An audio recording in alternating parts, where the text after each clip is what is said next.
Hello everyone, this is Ishan sir from ZT Academy. Today we'll start our new topic, that is application layer attacks. Okay, application layer attack में हम first type का attack पढ़ेंगे, that will be SQL injection. Okay, that will be what? SQL injection, full form SQL का structured query language. Okay, चलो start करते हैं. Our topic is what? SQL injection. Okay, सबसे पहली बात आपको इतना पता है कि अगर कोई भी एप्लीकेशन है,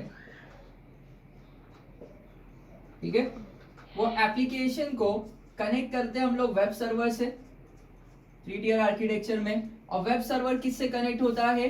डीबी से, डेटाबेस सर्वर में, बराबर.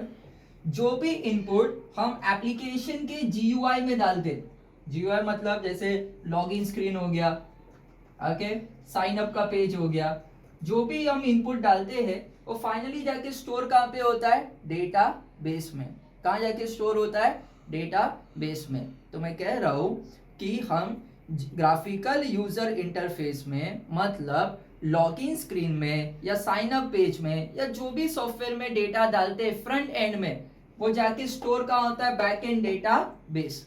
कैसे स्टोर होता है? क्योंकि डेवलपर उसके लिए डेटाबेस कनेक्टिविटी का स्टेप लिखता है. क्या लिखता है डेवलपर? डेटाबेस कनेक्टिविटी का step. Okay, database connectivity step की वजह से क्या होता है कि जो भी डेटा आप एप्लीकेशन में डालते हो वो जाके स्टोर कहां पे होता है? डेटा बेस में. एग्जांपल के तौर पे मैंने डाला यूजर नेम ABC, पासवर्ड मैंने डाल दिया XYZ. ओके, यूजर नेम क्या डाला? ABC, पासवर्ड क्या डाला मैंने? XYZ. ये यूजर नेम और पासवर्ड डेटाबेस में जाके टेबल में स्टोर हो जाएगा, यूजर टेबल में. कहां पे स्टोर हो जाएगा?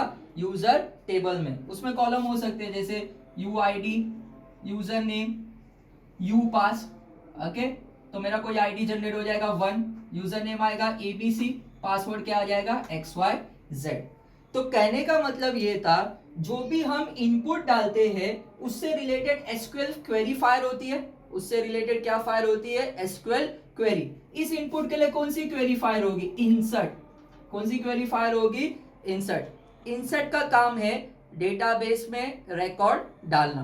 ओके, एक चीज समझिए, जो डेटाबेस हम बनाते हैं ना, जैसे एम्प्लॉय का डेटाबेस बना दिया, डेटाबेस को स्टैटिक नहीं रखना होता है. डेटाबेस को क्या नहीं रखना होता है? स्टैटिक. अरे गाइस, वो चाइनावास नहीं है मेरे कहने का मतलब कि बैठो और उसको देखो, बराबर. डेटाबेस में चेंजेस होते जाते हैं. जब नया रिकॉर्ड आता है, नया रिकॉर्ड डालना है तो हम इंसर्ट करेंगे नए एम्प्लॉय का रिकॉर्ड.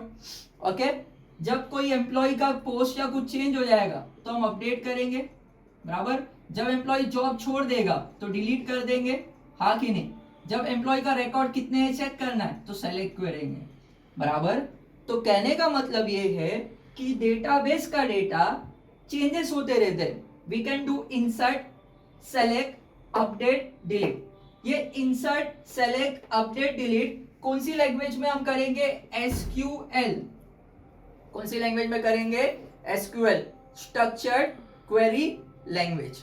ठीक है, तो एसक्यूएल इंजेक्शन का मतलब है यूजर कुछ ऐसा इनपुट डाल रहा है जिससे हैकिंग हो रही है. यूजर क्या ऐसा इनपुट डाल रहा है जिससे क्या हो रही है? हैकिंग. हैकिंग का मतलब ये है कि या तो यूजर एडमिनिस्ट्रेटर के राइट्स ले पा रहा है, या तो यूजर पासवर्ड डाले बिगर उसका लॉगिन सक्सेसफुल हो रहा है, इवन दैट इज पॉसिबल, हाँ कि नहीं. या तो यूजर एडमिनिस्ट्रेटर के राइट्स ले रहा है, समझ में आ रहा है, या यूजर डेटाबेस के डेटा को डिलीट या मॉडिफाई कर पा रहा है, समझ में आ रहा है. क्योंकि यूजर कुछ ऐसा इनपुट डालेगा इधर कि ऐसी क्वेरी फायर हो जाएगी कि यूजर वो कर पाएगा डेटाबेस पे जो वो कर नहीं सकता था, समझ में आ रहा है. That is called SQL injection. SQL injection का मतलब एसक्यूएल के क्वेरी के साथ छेड़छाड़ करना. किसके साथ छेड़छाड़ करना? एसक्यूएल क्वेरी के साथ. ओके, आगे मैं दो चीज आपको बताऊंगा. सबसे पहला छेड़छाड़ होता है ऑथेंटिकेशन के साथ, और दूसरा होता है अथराइजेशन. ये दो इंपॉर्टेंट चीजें सॉफ्टवेयर में. ऑथेंटिकेशन कब करते हैं हम लोग? लॉगिन के वक्त, बराबर। हम क्लेम करते कि जो यूजर नेम हम डाल रहे और पासवर्ड डाल रहे दैट इज मी, और सॉफ्टवेयर को कह रहे कि वेरीफाई करे, कहां से? डेटाबेस से। कहां से वेरीफाई करे? डेटाबेस से। समझ में आ रहा है? तो दैट इज ऑथेंटिकेशन, मतलब यूजर सही लॉगिन में सही यूजर नेम और पासवर्ड डाले बिगर भी लॉगिन कर पाएगा, उसको कहते हैं ऑथेंटिकेशन से छेड़छाड़ करना। ऑथराइजेशन का मतलब यूजर जिस चीज पे एक्सेस नहीं कर सकता था उस चीज पे भी एक्सेस कर पाएगा, दैट इज कॉल्ड ऑथराइजेशन। अभी सवाल आता है सर इसका नाम एसक्यूएल इंजेक्शन क्यों है? सर इसका नाम एसक्यूएल इंजेक्शन क्यों है? हम ऐसा इनपुट डालेंगे जिससे एसक्यूएल क्वेरी में कुछ ऐसा इंजेक्ट हो जाएगा। इंजेक्शन हमारी बॉडी में इंजेक्ट होता है कि नहीं, उसी तरह एसक्यूएल क्वेरी में इंजेक्ट हो जाएगा और उसकी वजह से ऑथेंटिकेशन, ऑथराइजेशन या मॉडिफिकेशन इन सब के साथ क्या होगा? छेड़छाड़ होगा। That is why it is called SQL injection. Okay, अभी मैं आपको थ्योरेटिकली एक एक पॉइंट क्लियर करता हूँ और उसके बाद एग्जांपल से समझाता हूँ। ओके, चलो। हाँ, SQL injection, it is a type of injection attack that makes possible to execute malicious SQL statement।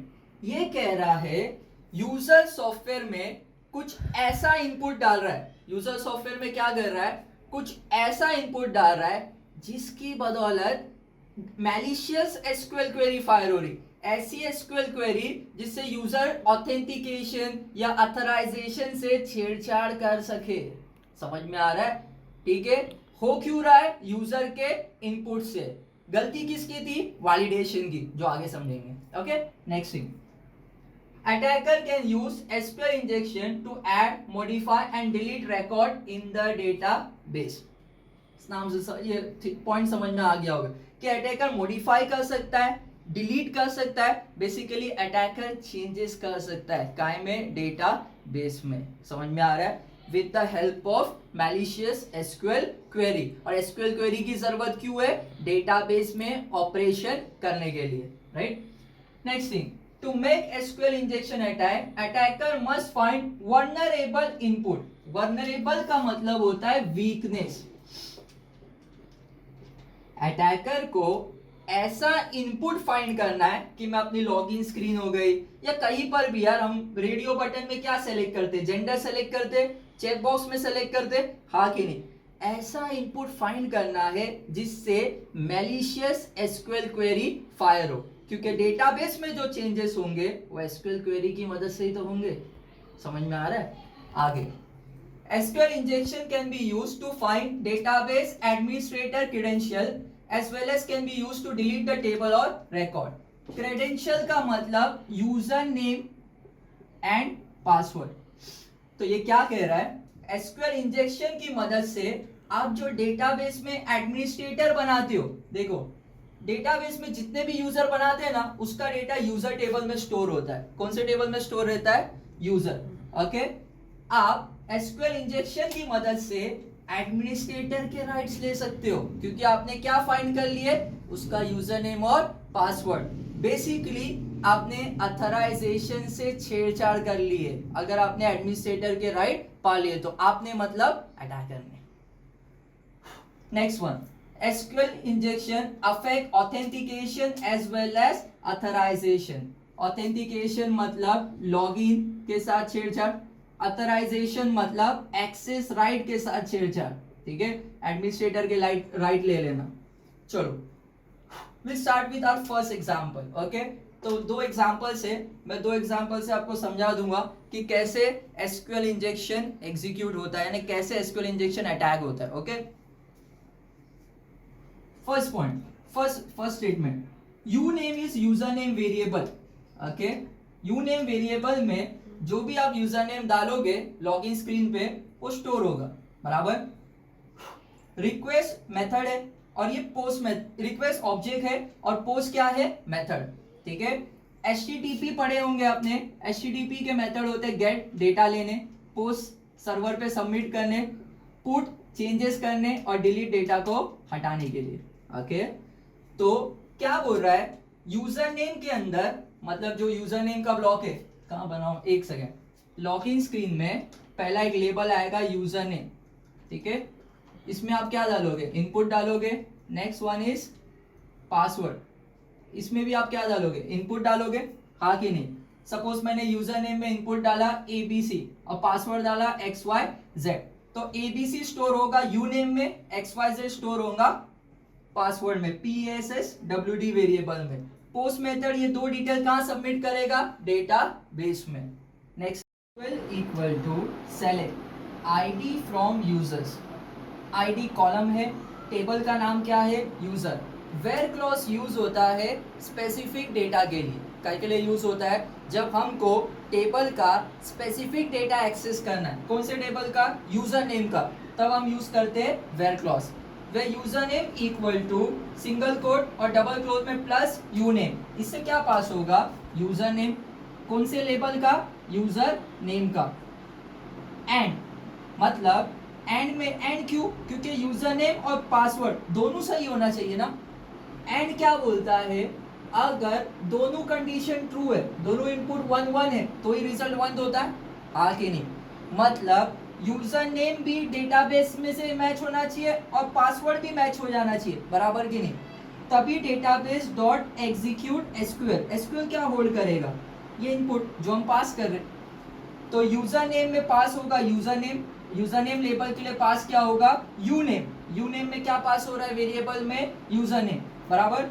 और पासवर्ड में क्या पास, पासवर्ड के लेबल के लिए ये वेरिएबल क्या है, PASSWD। तो इस वेरिएबल में पास होगा यूजर नेम, इस वेरिएबल में पास क्या होगा, पासवर्ड, ठीक है। और ये पूरा क्वेरी कौन से वेरिएबल में जाएगा, SQL। मेथड कौन सा यूज होगा, एग्जीक्यूट। एग्जीक्यूट क्या करता है, SQL स्टेटमेंट को एग्जीक्यूट यानी रन करता है, ओके। सपोज पासवर्ड की फील्ड में यूजर ने इनपुट डाला पासवर्ड सिंगल कोट और 1 इक्वल टू 1, मतलब जो GUI में पासवर्ड का फील्ड था उसमें यूजर ने क्या डाल दिया, पासवर्ड सिंगल कोट और 1 इक्वल टू 1। आपने नोटिस किया होगा कि देखो एक सिंगल कोट खुला रहता है, बराबर कि नहीं। अटैकर ने क्या किया, एक सिंगल कोट डाला तो वो सिंगल कोट क्लोजिंग हो जाएगा कि नहीं, बराबर। तो इससे क्या क्वेरी फायर होगी, select ID from user where user name equal to user name, suppose ABC, and password is equal to password, हाँ कि नहीं, बराबर। तो इसमें पास क्या होगा, पासवर्ड XYZ और 1 इक्वल टू 1। आप इधर देखिए, पासवर्ड में यूजर ने एंट्री क्या किया, पासवर्ड और 1 इक्वल टू 1। जो ओपन कोड था वो क्लोज हो गया कि नहीं, बराबर। और 1 इंटू 1 की वजह से क्या हो गया, या तो ये वाला पूरा पार्ट या तो ये और वाला पार्ट। 1 और ऑपरेटर क्या बोलता है, दोनों में से एक भी ट्रू होगा तो चलेगा, 1 इंटू 1 इक्वल टू 1 ट्रू रह गई, हाँ कि नहीं। और क्या बोलता है, अगर ये वाला पार्ट या ये वाला पार्ट दोनों में से एक भी ट्रू होगा तो क्या होना चाहिए, एग्जीक्यूट हो जाना चाहिए कि नहीं। तो इससे क्या होगा, अगर यूजर नेम जो भी है और पासवर्ड जो भी है वो नहीं देखेगा, समझ में आ रहा है, सिर्फ क्या देखेगा, 1 इक्वल टू 1। अगर 1 इक्वल टू 1 ट्रू है तो यूजर को क्या करेगा, यानी अटैकर को क्या करेगा, जो डेटाबेस टेबल में यूजर टेबल में फर्स्ट यूजर है उसका डेटा रिट्रीव करके दे देगा। आप बोलोगे सर ये तो 2 इक्वल टू 2 भी यूज कर सकता था, बराबर ना। 1 इक्वल टू 1 लिखने का फायदा ये है कि पहला user mostly it's admin, mostly it's a admin, बराबर। जो यूजर टेबल में जो पहला यूजर होता है वो मोस्टली क्या होता है, एडमिन। तो उसको किसके एक्सेस राइट मिल गए, एडमिन के, मतलब अथराइजेशन के साथ छेड़छाड़ हो गया, समझ में आ रहा है। क्योंकि इसने पासवर्ड फील्ड में इनपुट क्या डाला, पासवर्ड, ऊपर क्या डाला उसने, सिंगल कोट और 1 इक्वल टू 1। तो क्वेरी देखो कैसे फाइल हो, user name equal to user name, password XYZ नहीं डाला, सॉरी, पासवर्ड में क्या डाला उसने, पासवर्ड, यानी कुछ भी डाल सकता है, ऐसा जरूरी नहीं, मैंने लगा दिया XYZ support, code XYZ, closing code, opening code already syntax में, तो इससे क्या हो गया, ये क्लोज हो गया। और ऑपरेटर क्या बोलता है, या तो ये पार्ट ट्रू होना चाहिए या तो ये पार्ट, राइट। तो और 1 इक्वल टू 1 में क्या हो गया, यूजर नेम वो कुछ भी डाले और पासवर्ड भी वो कुछ भी डाले, फिर भी उसको किसके राइट मिल जाएंगे, एडमिन के, क्योंकि और ऑपरेटर ऐसा काम करता है कि या तो लेफ्ट साइड या राइट साइड दोनों में से एक ट्रू होगा तो काम बन गया। समझ में आ रहा है। Next thing, second example, select everything from user where user name equal to James. अब इधर देखो उसने इनपुट क्या डाला है, यूजर नेम में उसने इनपुट डाला है James, closing code, semi colon, double dash, colon, sorry single code and, तो इधर इसने इनपुट क्या डाला है यूजर नेम में, and is your operator. Okay, तो इसमें यूजर नेम में इसने डाला है James, closing code, semi colon और डैश डैश, बराबर। अब इससे क्या होगा आप समझिए, डबल डैश काय के लिए होता है, कमेंट्स के लिए, हाँ कि नहीं। एसक्यूएल क्वेरी कहाँ से कोज होती है, सेमीकोलन पे, तो ये जो इतना आगे का पार्ट है it will be taken as comments, it will be taken as what, comments. समझ में आ रहा है, जो ये आगे का पार्ट है उसको कंसीडर क्या किया जाएगा, कमेंट। सिर्फ खाली ये देखा जाएगा user name equal to James.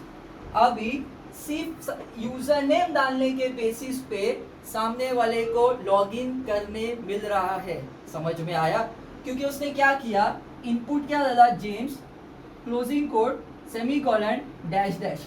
समझ में आ रहा है।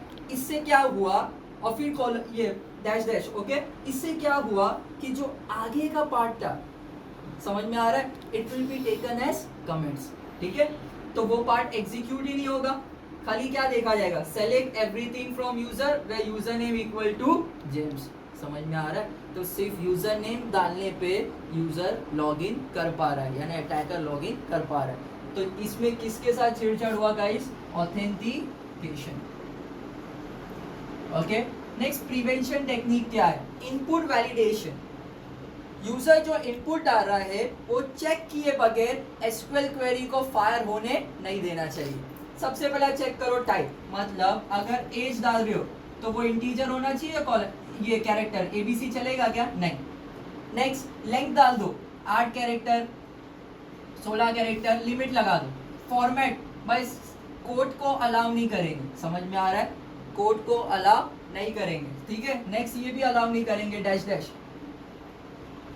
अवॉइड एडमिनिस्ट्रेटिव प्रिविलेजेस, क्या बोल रहा है, जब एप्लीकेशन डेटाबेस से कनेक्ट होता है तो उसको एडमिन से कनेक्ट करेंगे नहीं तो भी चलेगा, क्योंकि होता क्या है, अगर अटैकर को एडमिन के राइट्स मिल गए तो बेसिकली होल सर्वर को वो हैक कर देता है। समझ में आ रहा है, इसलिए कहते हैं अवॉइड एडमिनिस्ट्रेटिव प्रिविलेजेस। सबको नॉर्मल यूजर रखो, जितना जरूरी है डेटाबेस एक्सेस करने उतने ही एक्सेस राइट उनको देने हैं। समझ में आ रहा है। ओके, दूसरी चीज क्या बोल रहा है, हर एप्लीकेशन और सॉफ्टवेयर के लिए अलग अलग डेटाबेस और डेटाबेस सर्वर यूज करो।